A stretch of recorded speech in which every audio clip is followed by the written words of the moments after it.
The courtroom was thick with tension. The judge, a stern man in his early 50s, had just finished reading the charges, his voice echoing off the high wooden walls. The room was hushed, save for the faint rustle of papers from the attorneys seated at their tables. I sat among the audience, a spectator, not particularly involved, but with a deep sense of curiosity about what was happening. The case was one that had caught everyone's attention, mostly because of the young boy in the center of it all.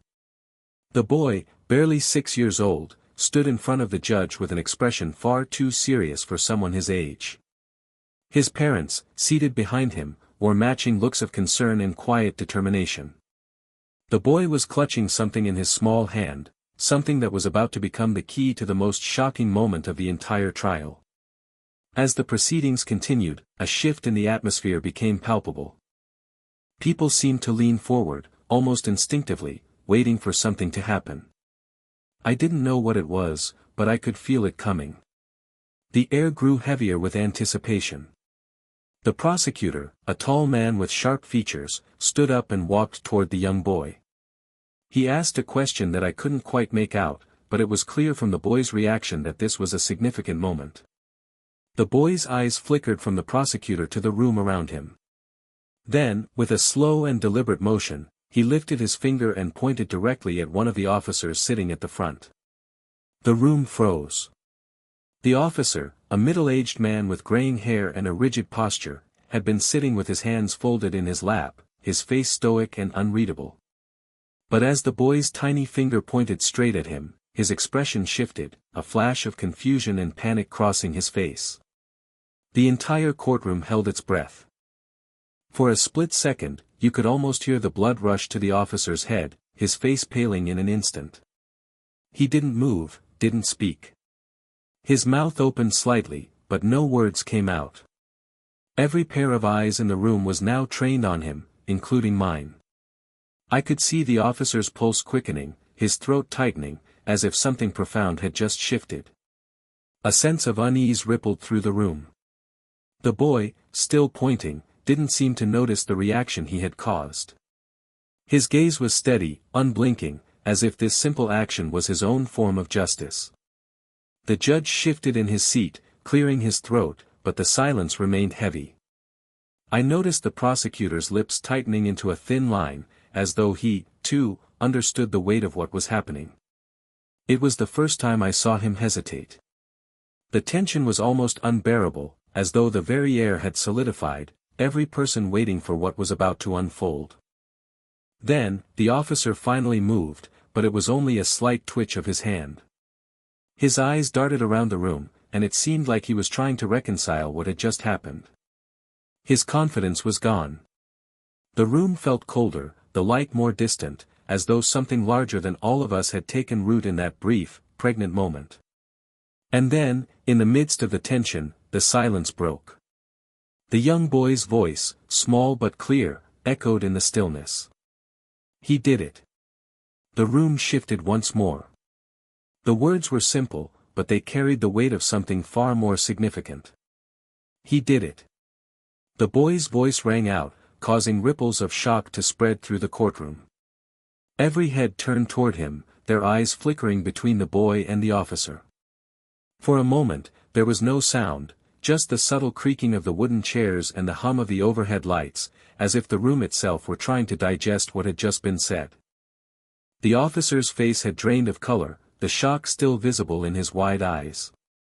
He shifted uncomfortably in his seat, as though he could feel the heat of the gazes burning into him.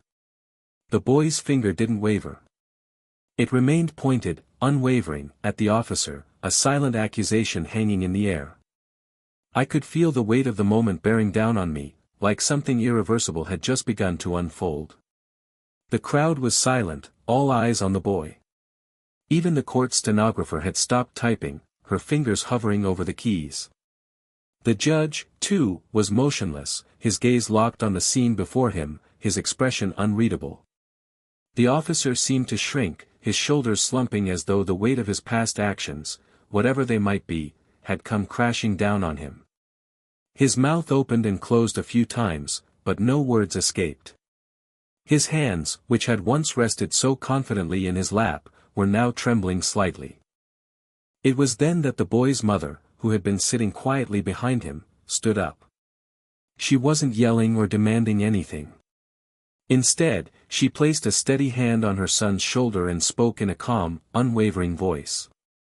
"He knows, officer. We all know." The words hung in the air, almost like a confirmation, as if the entire room had been holding its breath, waiting for someone to speak the truth aloud. The officer's eyes shifted downward, unable to meet her gaze. The atmosphere had shifted completely. What had once been a routine courtroom drama had now morphed into something far more personal, and far more dangerous. And in that instant, the silence became a weight that everyone in the room could feel, as though it were pressing down on them, making it harder to breathe. The tension in the room was almost unbearable. The boy's steady finger still pointed at the officer, unwavering. His mother, now standing behind him, looked calm, but her eyes were hard, like a distant storm waiting to break. The officer, despite his rigid training and years of experience in law enforcement, seemed like a cornered animal, his breathing shallow and his hands clenched tightly in his lap. The judge, after a long moment of stunned silence, cleared his throat, his gavel tapping gently against the wood. "This court will remain in order," he said, his voice tight. But the authority in his words was muted, swallowed by the magnitude of the moment. The usual cadence of the court proceedings had vanished. The man in charge was no longer in control, and everyone knew it. The prosecutor, still standing by the boy, glanced at the officer and then back at the judge. His face was unreadable, but his eyes flickered with what I could only interpret as a knowing look. The atmosphere in the room had shifted from one of procedural formalities to something much more primal, a moment where truth, however uncomfortable, was impossible to ignore. Then, as if the boy's words had awakened something buried deep, the officer shifted in his seat, finally speaking in a low voice, barely audible to the crowd. I didn't mean to." His words trailed off, the weight of them fading into the silence. No one rushed to fill the gap, the room waited. His admission, however quiet and incomplete, was like a confession. The mother's gaze never left him. "It's too late for apologies," she said softly, but there was no anger in her voice, only a deep, quiet strength. "You've done enough." The officer's eyes darted nervously around the room, like he was looking for a way out, but there was none. "Not today. Not in this room." The boy's quiet, unwavering accusation had brought the truth to the surface, and no one could deny it any longer. The entire room seemed to feel the collective weight of that realization. The judge, his voice strained, spoke again, trying to regain some semblance of authority. "We will proceed with the case," he declared, but it was clear that the case had already changed. The balance of power had shifted irrevocably. What had started as a legal proceeding was now something far more personal, something no one could ignore. I could see it in the eyes of everyone present. They knew that this moment would be remembered long after the trial ended.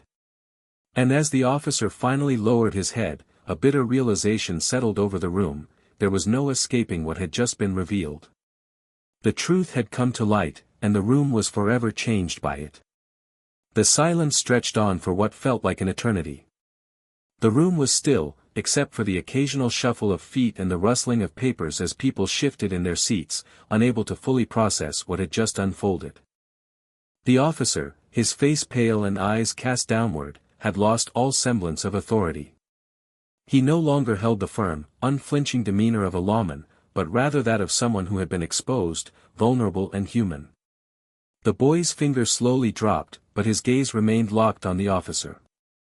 It was as if he had said everything that needed to be said, and now, it was up to the officer to deal with the consequences. The mother, still standing tall behind him, placed a reassuring hand on her son's shoulder, her eyes never leaving the officer. It was the look of someone who had been through too much, who knew too much, and who had no intention of letting the past remain buried. The judge looked around, attempting to regain control of the courtroom, but his words felt hollow. "We will proceed," he said again, more forcefully this time, but there was no authority in his voice. The power had shifted, and everyone in the room could feel it. Even the attorneys, who had once been the key players in the trial, now seemed like passive observers. It was the prosecutor who finally broke the spell, stepping forward and addressing the officer. "You've been accused, officer. And now it's time for you to face the truth."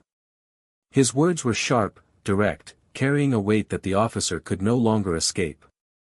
The prosecutor didn't look at the boy or his mother, he was focused entirely on the officer, as if to say that this was no longer about the case at hand, but about something far deeper, something that demanded accountability. The officer opened his mouth, but no sound came out. It was as though the years of silence and denial had finally caught up with him. The room was still, the air thick with anticipation. And then, the officer's shoulders slumped even further, as if the enormity of what he had done was finally settling in. His hands trembled, and he seemed to shrink in the seat, suddenly aware of the weight of his uniform, the badge that had once represented authority now feeling like a burden he could no longer bear. "I didn't know," his voice was barely a whisper, cracking under the pressure. "No," the boy's mother interrupted, her voice steady and resolute. "You didn't care." Her words stung, and the room collectively drew in a breath. The officer's face tightened as if he wanted to argue, but the truth of her words was too sharp. The audience, the jury, the judge, they were all watching him now, not as a police officer, but as a man who had been exposed for who he truly was. The boy, still standing tall, finally lowered his hand, but his eyes never wavered. He had done his part. The room, filled with people who had been complicit in the silence, now had to reckon with what they had allowed to happen. The mother turned to the judge, her gaze unwavering. "It's time for justice," she said, and there was no question in her tone, only the certainty that this moment was not to be ignored. The judge cleared his throat, his voice now a rasp. "We will adjourn for the day," he said, and the weight of the room shifted once more, as if the world had just been tilted on its axis. The gavel struck, but it was no longer the sound of finality. It was the sound of a beginning. As the room slowly emptied, the officer sat motionless in his seat, his once proud uniform now feeling like a suit of armor cracked beyond repair. The boy and his mother left the courtroom without another word, but the silence they left behind was louder than anything that had come before. The courtroom emptied in a hushed, almost reverent manner. The usual chatter of attorneys and witnesses was gone, replaced by a subdued, reflective quiet.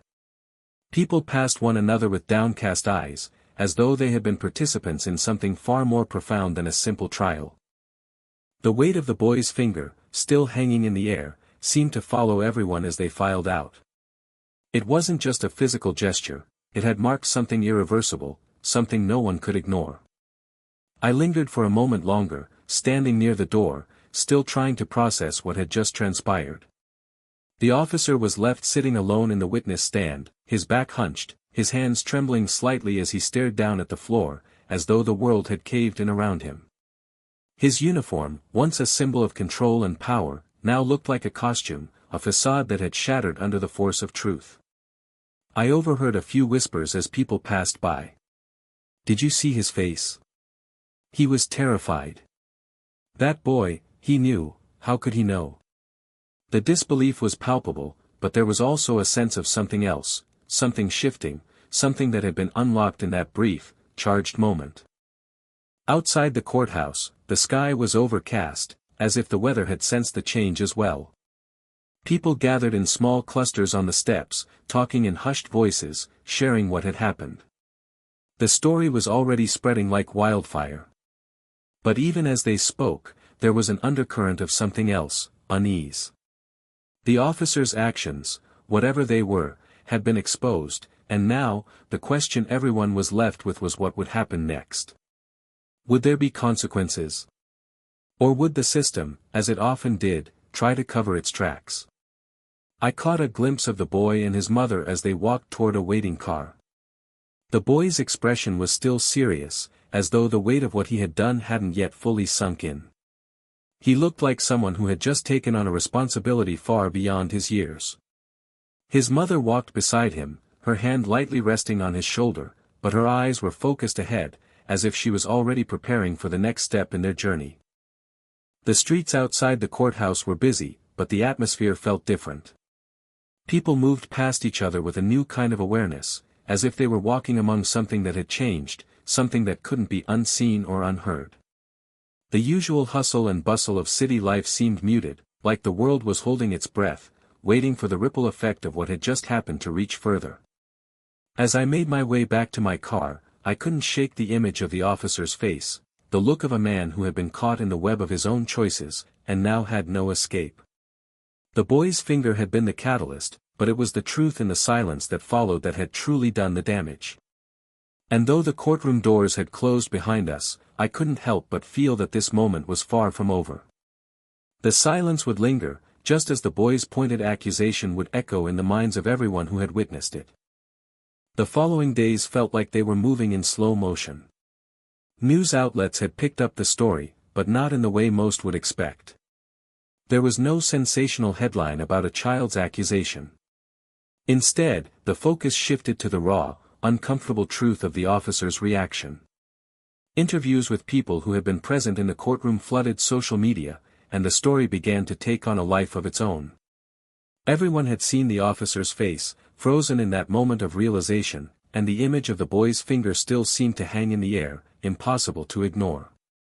The officer was put on administrative leave. Internal investigations were launched. But despite the official moves, there was an undeniable shift in the narrative. People were no longer talking about the case at hand, they were talking about what had been exposed, about the way truth had been revealed, not through words, but through a single, pointed gesture. The boy, so young and seemingly innocent, had shaken the foundation of the courtroom with nothing more than a simple accusation. I couldn't stop thinking about it. Every time I passed by a newsstand or saw a post online, I'd catch a glimpse of his face, small, yet steady, with a determination that belied his age. He had stood up, not just for himself, but for everyone who had been too afraid to speak up. And in doing so, he had made something clear: no one could hide forever, no matter how much they tried to bury the truth. But it was the officer's reaction that stuck with me the most. The way his body had betrayed him, tensing, shrinking, losing control. I could see it clearly in my mind, the way he had looked around the room as if searching for someone to tell him it was all a mistake. The realization had been too much, too fast for him to process. And the boy, he had just pointed, without fear, without hesitation, exposing him for everyone to see. The weeks that followed were filled with whispers. I overheard conversations in cafes, at work, on public transport.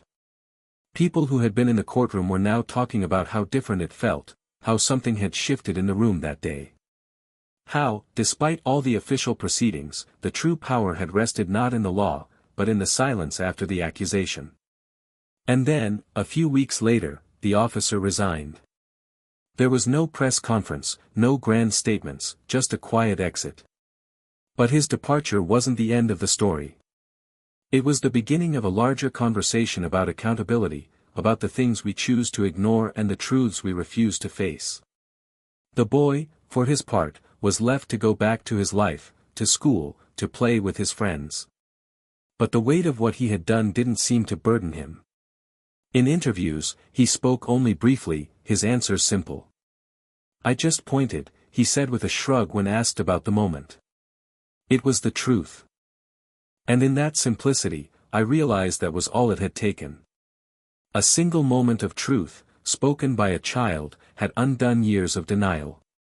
The room had gone silent not because the truth was hard to hear, but because it was something no one had expected, a truth that could no longer be ignored.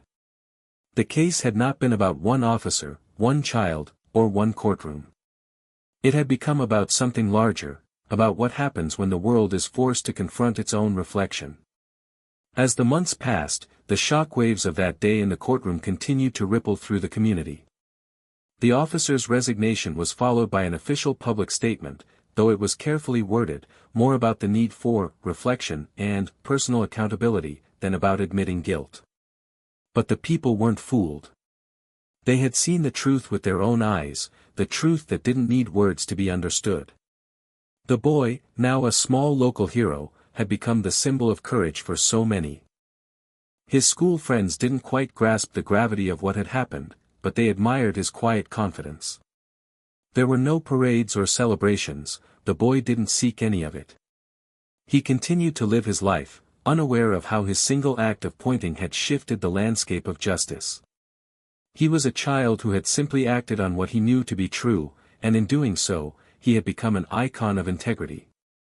The mother, too, was lauded for her calm strength, her unwavering presence beside her son. But behind the scenes, I knew she had been preparing for the battles that lay ahead. The road to justice was never easy, and this moment, while pivotal, was only one chapter in the fight for accountability. But the difference now was that people were listening. People were watching. The officer's actions, though never fully disclosed, had exposed the cracks in the system, and now, the cracks were widening. The town had begun to change.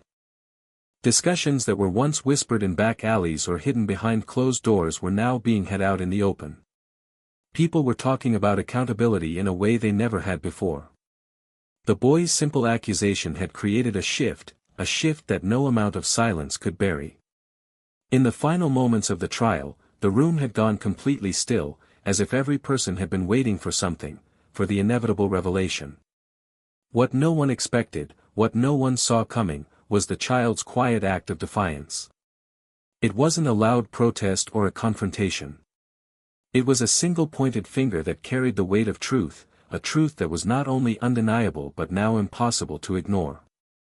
As I reflect on that day, I realize that the silence in the courtroom wasn't the absence of sound, it was the absence of excuses. The officer had been forced to face the truth, and in the process, so had the rest of us. The boy had shown us all that truth could be simple, even in its most difficult form. And sometimes, it was a child who could teach the world the most important lesson of all. The story didn't end with that gavel.